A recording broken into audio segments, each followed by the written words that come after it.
Hello everyone, आज date है 26 मार्च 2022 और द हिंदू न्यूज एनालिसिस में आपका स्वागत है। इस वीडियो में हम द हिंदू की इंपॉर्टेंट न्यूज को एग्जाम के पॉइंट ऑफ व्यू से डिस्कस करेंगे।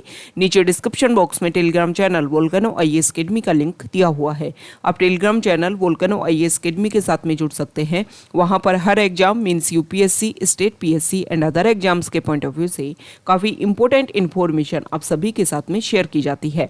तो चलो स्टार्ट करते हैं। वीडियो को स्टार्ट करेंगे एक ज्योग्राफिकल मैप क्वेश्चन के साथ में। और आज आपका क्वेश्चन ये है कि बेलूम केव्स को आपको मैप में व्यू करना है, फिर इससे रिलेटेड हर इंपॉर्टेंट फैक्ट्स को एंड इन्फॉर्मेशन को कमेंट बॉक्स में टाइप करना है।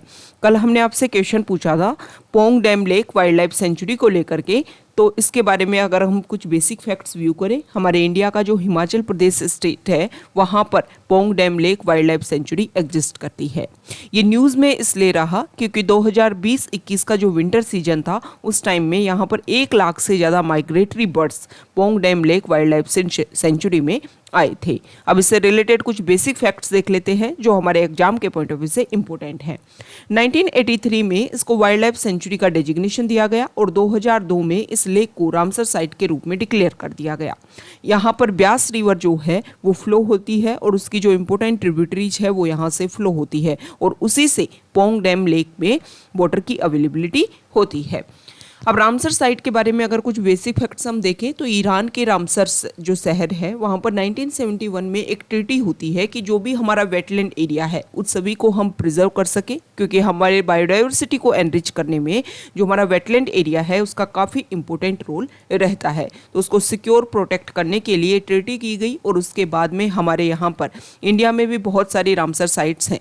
प्रेजेंट टाइम में आप हमारे इंडिया में कितनी रामसर साइट हैं ये आज आपका क्वेश्चन है। वो जो डिजिट है वो आपको बताना है और अभी रिसेंटली टाइम्स में कुछ नई रामसर साइट इंक्लूड की गई हैं, उनका नेम भी आपको कमेंट बॉक्स में बताना है। द हिंदू के फ्रंट पेज पर इंपॉर्टेंट न्यूज़ यहाँ देखिए। चाइना के जो फॉरेन मिनिस्टर वांग यी जो हैं वो इंडिया की विजिट पर थे। सबसे पहले उन्होंने हमारे इंडिया के national security adviser Ajit Doval के साथ में मुलाकात की। फिर हमारे इंडिया के जो एक्सटर्नल अफेयर्स मिनिस्टर हैं एस जयशंकर, उनके साथ में उन्होंने डिस्कशन किया। हालांकि जिनके बीच में जो भी डिस्कशन हुआ उसको लेकर के जो भी जॉइंट स्टेटमेंट या फिर एग्रीमेंट आना चाहिए ऐसा कुछ भी प्रोसीजर कंप्लीट नहीं हुआ। उसके बाद में जो चाइना के जो फॉरेन मिनिस्टर हैं, यहाँ देखिए चाइना के फॉरेन मिनिस्टर वो काठमांडू की विजिट पर चले गए। अब यहाँ पर कुछ बेसिक पॉइंट ऑफ व्यू से कुछ बेसिक जो फैक्ट्स हैं उनको लेकर के डिस्कशन हुआ। जैसे लाइन ऑफ एक्चुअल कंट्रोल, वहाँ पर काफ़ी ज़्यादा कन्फ्लिक्टेड रीजन है। अप्रैल 2020 से वहाँ पर रेगुलर क्लैश देखने को मिल रहा है। हालांकि डिसएंगेजमेंट प्रोसीजर चल रहा है लेकिन जिस लेवल पर वर्क होना चाहिए उस लेवल पर वर्क वहाँ पर नहीं हो रहा है। इसी को लेकर के हमारे जो फॉरेन एक्सटर्नल अफेयर्स मिनिस्टर हैं उन्होंने ये बोला कि अगर मेरे से ये क्वेश्चन किया जाता है कि इंडिया और चाइना के प्रेजेंट टाइम में रिलेशन कैसे हैं, तो मैं ये बोलूँगा कि नॉर्मल नहीं है।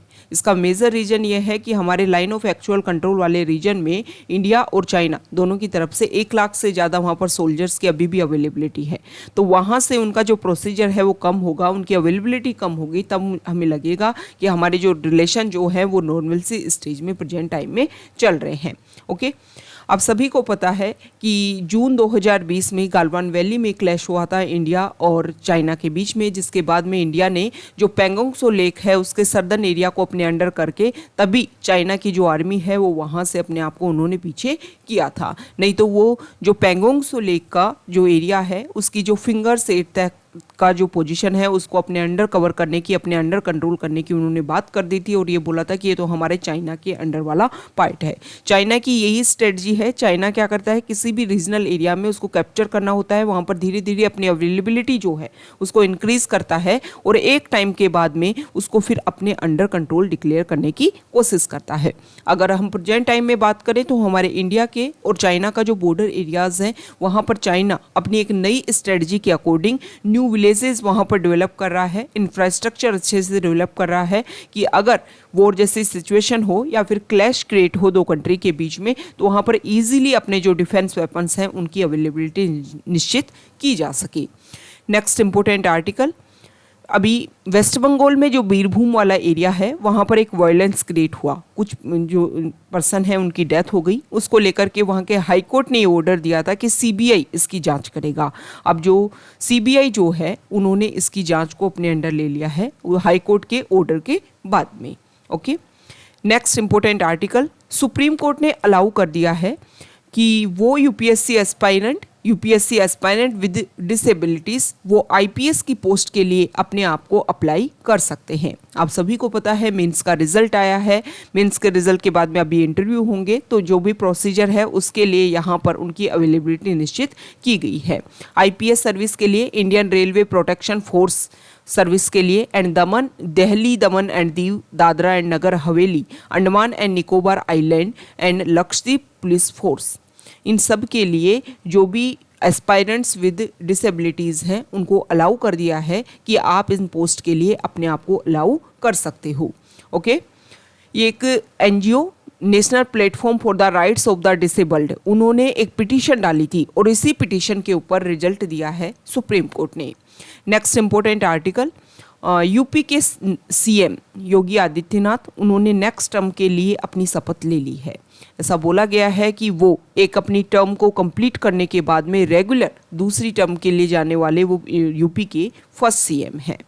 यहाँ पर बताया गया है कि उनकी कैबिनेट में कितने मिनिस्टर हैं। आप सभी को पता है कि 403 वहाँ की जो जनरल असेंबली है, वहाँ की जो लेजिस्लेटिव असेंबली है उसमें सीट्स हैं, और आप सभी को ये भी पता होगा कि मोर देन 15% जो हमारा कैबिनेट मिनिस्टर जो हैं वो मोर देन 15% मतलब टोटल सीट का 15% से ज़्यादा आपका जो कैबिनेट है वो नहीं हो सकता है। तो यहाँ पर 52 मिनिस्टर्स हैं जिसमें कैबिनेट मिनिस्टर्स हैं 16, 34 मिनिस्टर ऑफ स्टेट हैं, 20 मिनिस्टर्स ऐसे हैं जो पिछले साल की गवर्नमेंट में थे और अभी भी उनको रेगुलर रखा गया है।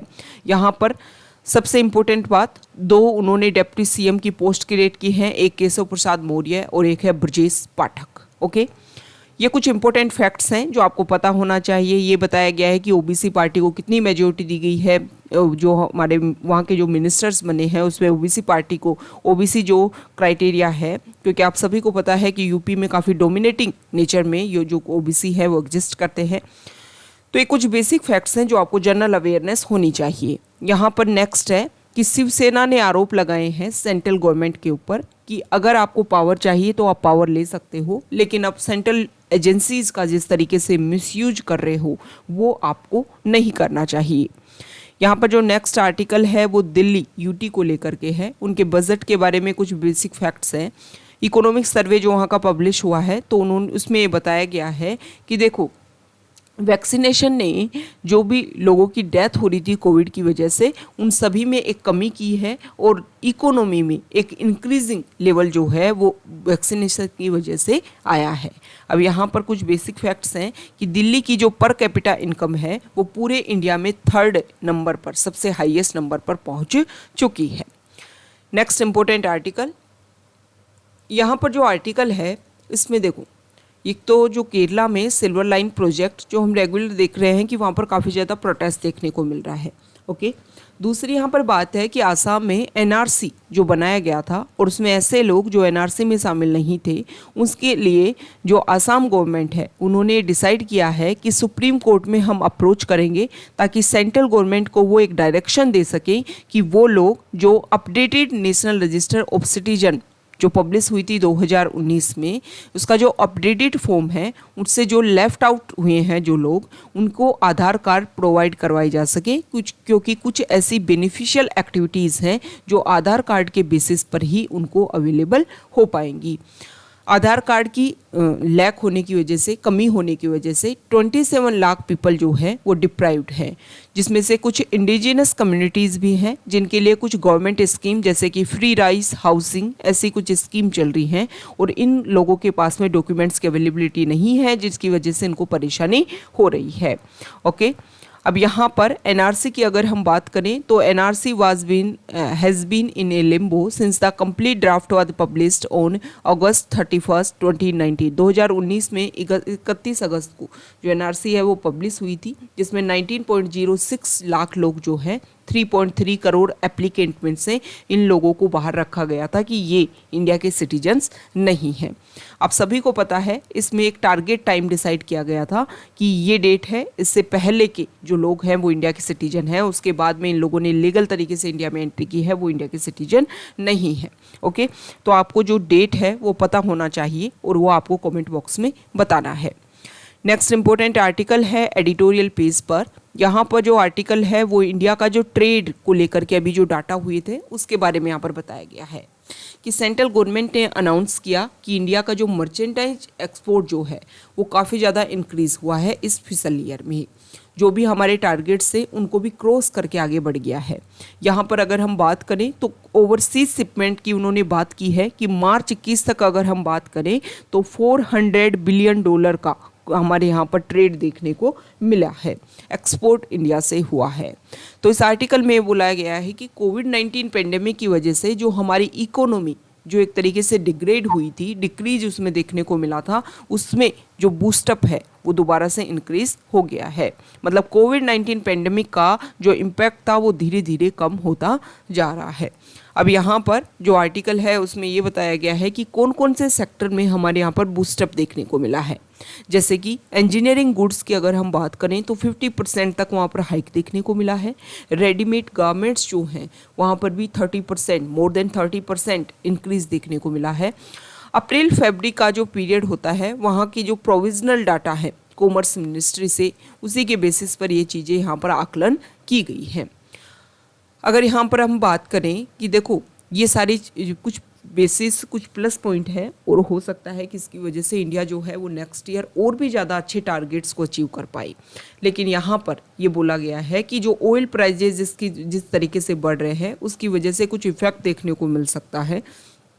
इसके अलावा और भी अगर हम इशू देखें कि यूक्रेन रशिया जो इशू है, कन्फ्लिक्ट जो है, उसकी वजह से प्रॉब्लम हो सकती है, जिसकी वजह से अगर हम बात करें तो डायरेक्टली डॉलर को लेकर के जो सैंक्शंस लगाए गए हैं, रशिया के ऊपर जो सैंक्शंस लगाए जा रहे हैं, इसका इफेक्ट देखने को मिल सकता है।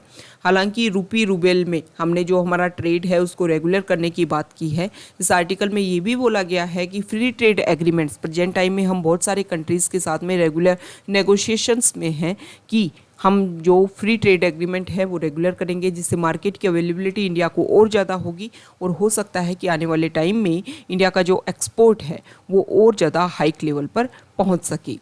यहाँ पर जो नेक्स्ट आर्टिकल है वो इस्लामोफोबिया को लेकर के है। Last week United Nation General Assembly में एक रेजोल्यूशन को अडॉप्ट किया गया कि 15 मार्च को एनुअली सेलिब्रेट किया जाएगा, एनुअली डिक्लेयर किया गया कि इस तरीके से जो 15 मार्च है उसको international day to combat Islamophobia, कि इस्लाम को लेकर के जो लोगों में एक डर फैल रहा है उसको कम करने के लिए कोशिश की जाएगी। ये जो रेजोल्यूशन है इसको पास किया गया।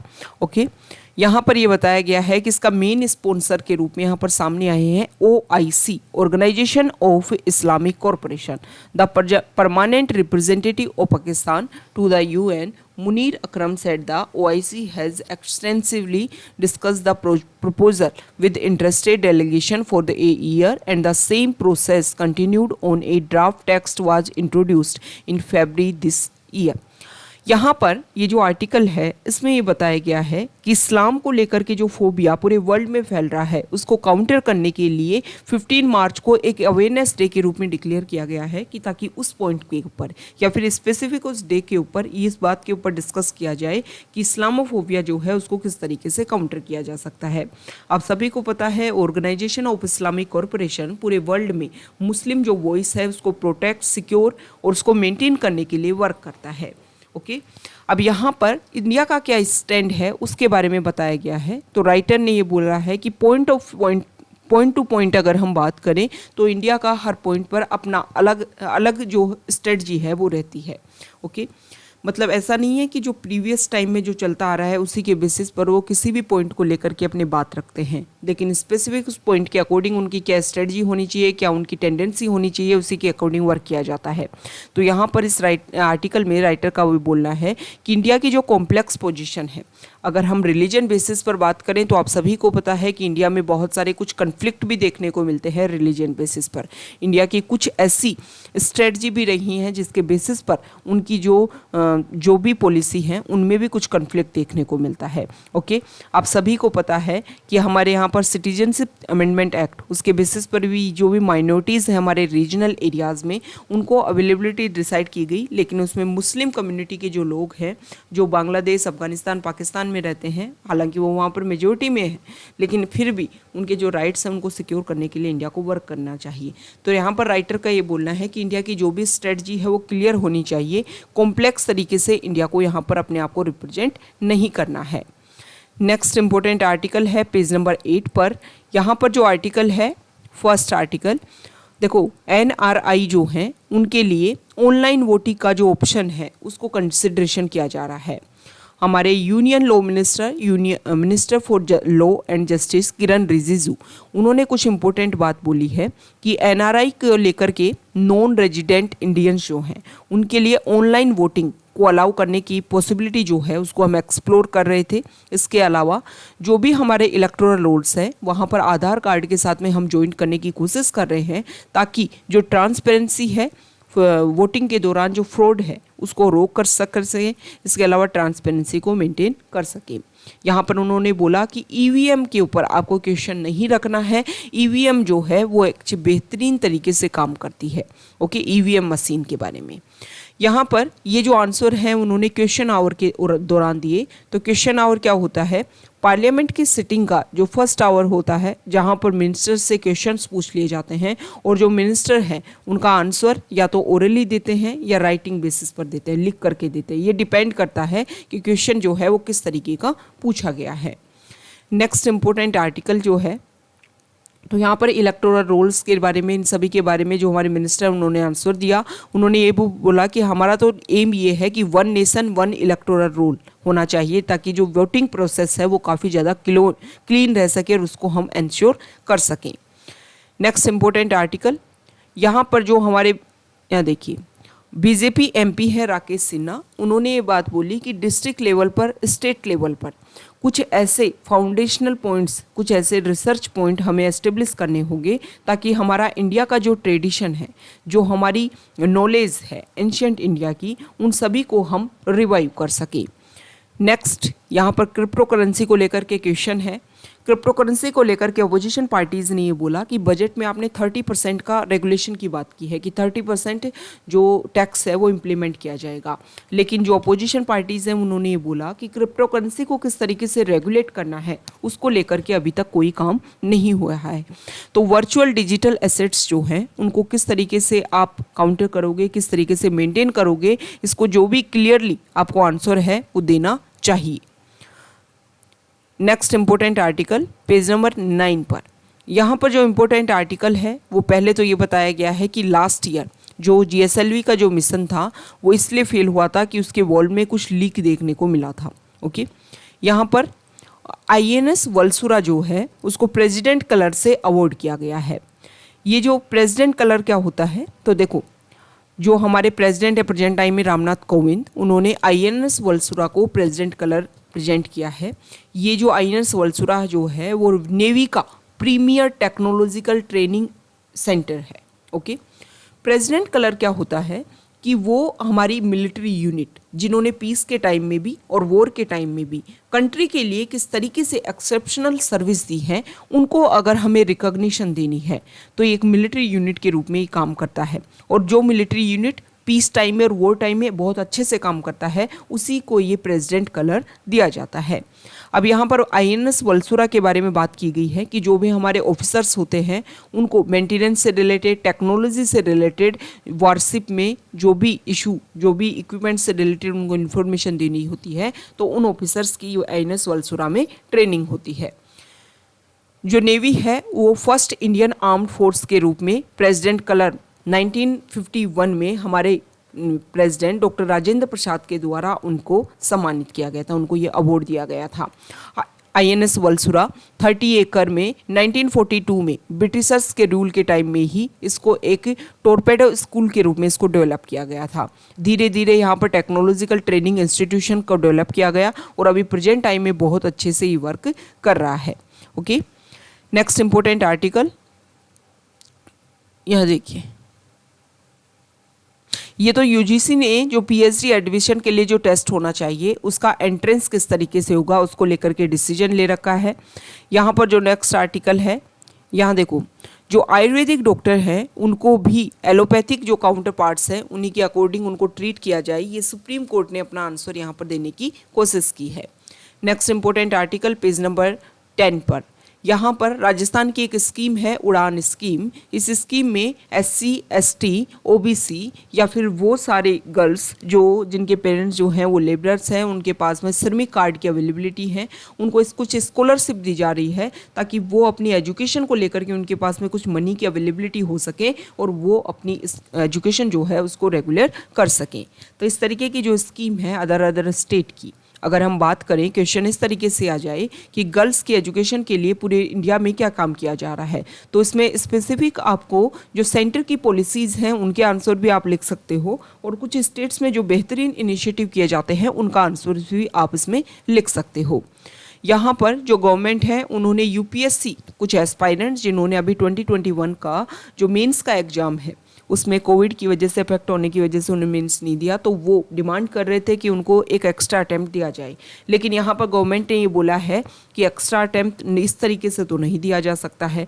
डीओपीटी के पास में पावर है, डीओपीटी ने एक तरीके से यहाँ पर आंसर देने की कोशिश की है कि जो भी पहले अटैम्प्ट है वो सब कुछ डिसाइड पहले किए जाते हैं उस साल के लिए। अचानक से इस तरीके से डिसाइड नहीं किया जा सकता कि आपको अलग से आपका मेंस एग्जाम हो, ये ऐसा पहले नोटिफिकेशन से पहले ये सारी चीज़ें डिक्लेयर की जाती हैं। नेक्स्ट इंपॉर्टेंट आर्टिकल, यहाँ पर एक इशू देखने को मिला है कि छत्तीसगढ़ में एक जो मैन है उन्होंने अपनी बेटी की बॉडी को 10 किलोमीटर पैदल चल करके वो अपने घर लेकर के गए हैं।